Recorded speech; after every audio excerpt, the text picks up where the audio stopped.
Experts say the adoption of technology can help Nigerian youths develop and grow their digital skills as well as drive entrepreneurship development.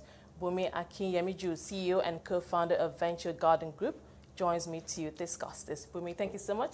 It's a pleasure to have you on the show today. Thank you for having me, Esther.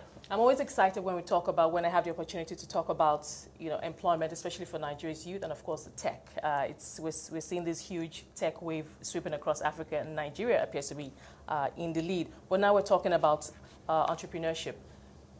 How should we be guiding or taking advantage, if you will, of this wave? We have so many youngsters who are willing and have that almost intuitive knowledge of tech as it is right now. But talk to us, how are you processing all of this?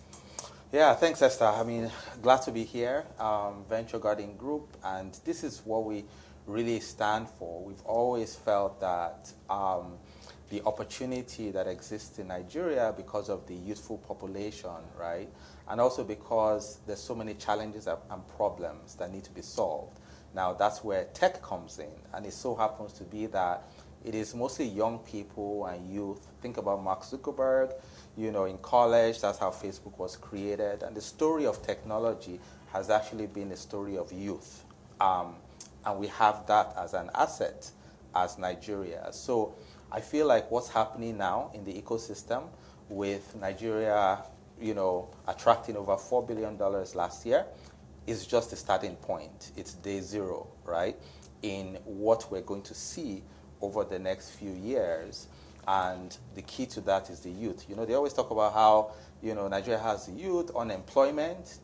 I see a world where that could turn into a positive for us, potentially. But it would appear that we don't have too much time on our hands. According to the World Bank, Nigeria needs to create 30 million jobs by the year 2030, obviously because the population is growing at a fast rate. Now, I know that we've seen some traction in terms of skills acquisition, across the tech spectrum. But talk to us about what should we be excited about at this time? What are you doing in that regard?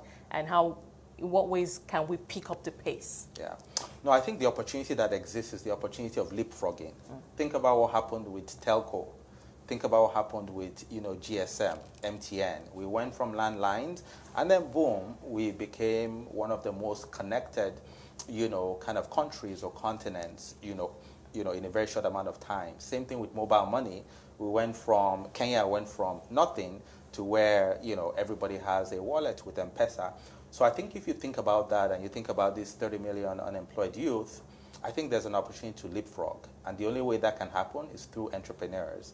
And so it's going to be a combination of three things. I think entrepreneurial founders and individuals.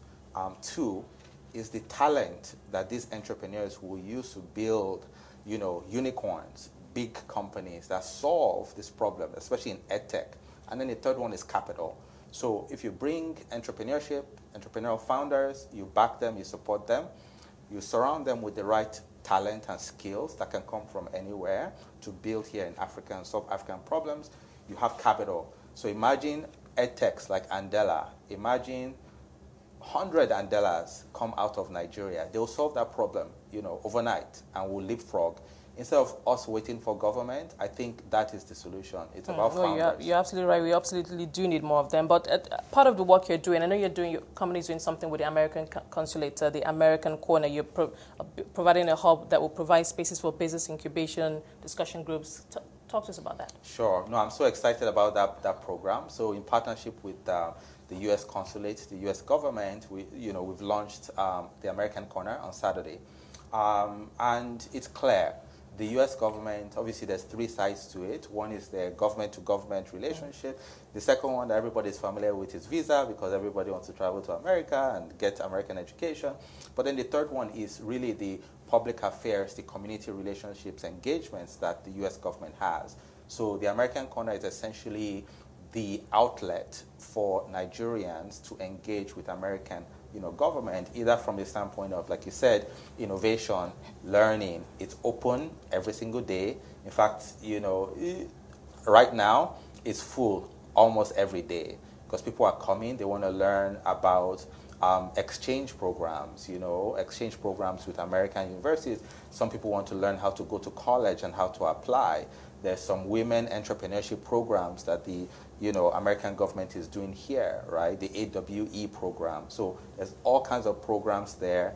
Vibranium Valley, which is right next to the airport, the Concord building where MKO Abiola was, that is where the facility is. So I think it's really exciting, and it's really all about adding value to the youth so that we actually we turn that youth population into productive producers into the economy. Now you said, I remember you said earlier before we came on, this started in January, and now as we speak, it's already full, obviously due to interest. But talk to us about what are the long-term plans in terms of, do you plan to expand? And I know that, what you're doing is just one of many, and we obviously do need more. But let's start with, the American corner. What is the medium to long-term plan? Yeah, no, I think the US government has a lot of plans for this. They have several corners across the country right now. But the one near the airport is very strategic because it's sort of speaking to the global connectivity. It's right next to the airport. It's next to Vibranium Valley, where we have, 10 companies we've incubated, right? We have 50 companies that our investment arm, Greenhouse Capital, has invested in. One of those companies we've invested in is now the largest unicorn in Africa, Flutterwave. So I think it's going to be very inspirational for young kids, young talent, as they come to American Corner, in Vibranium Valley, and really learn about the potential of how they can upskill, build their entrepreneurship skills, innovation, and solve the real problems in Nigeria, whether that is education, whether it is in agriculture. Kids today, they don't want to go to the farms.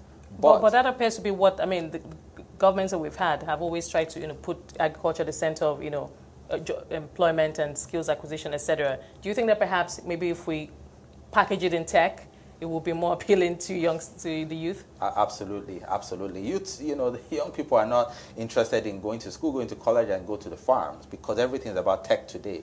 But by the time you talk about drone technology, and kids using drone to measure the soil fertility across, a parcel of land, and then so you can have the right seed and fertilizer. So you're applying tech in agriculture to create scale. You can do the same thing in health. You can do the same thing in education. I just think that it's a new day where we can't wait for government to solve these problems. We have to take these problems, turn them into unicorns, right? And the capital is going to come. Last year, $4 billion. I think this year it's going to be between $8 billion to $10 billion that comes into this market. The creative sector, you see the incredible work that, the singers, musicians, Afrobeats, Nollywood, look at Netflix, a lot of Nollywood content is coming out there. That is the future that the youth is interested in, and all they need is capital and the right enabling environment for Absolutely. government. Sounds like an exciting one, and we're hoping for more traction. Thank you, Bunmi. We're going to have to leave it there. Thank you for talking to us today. Bunmi Akinyemiju, CEO and co-founder of Venture Garden Group.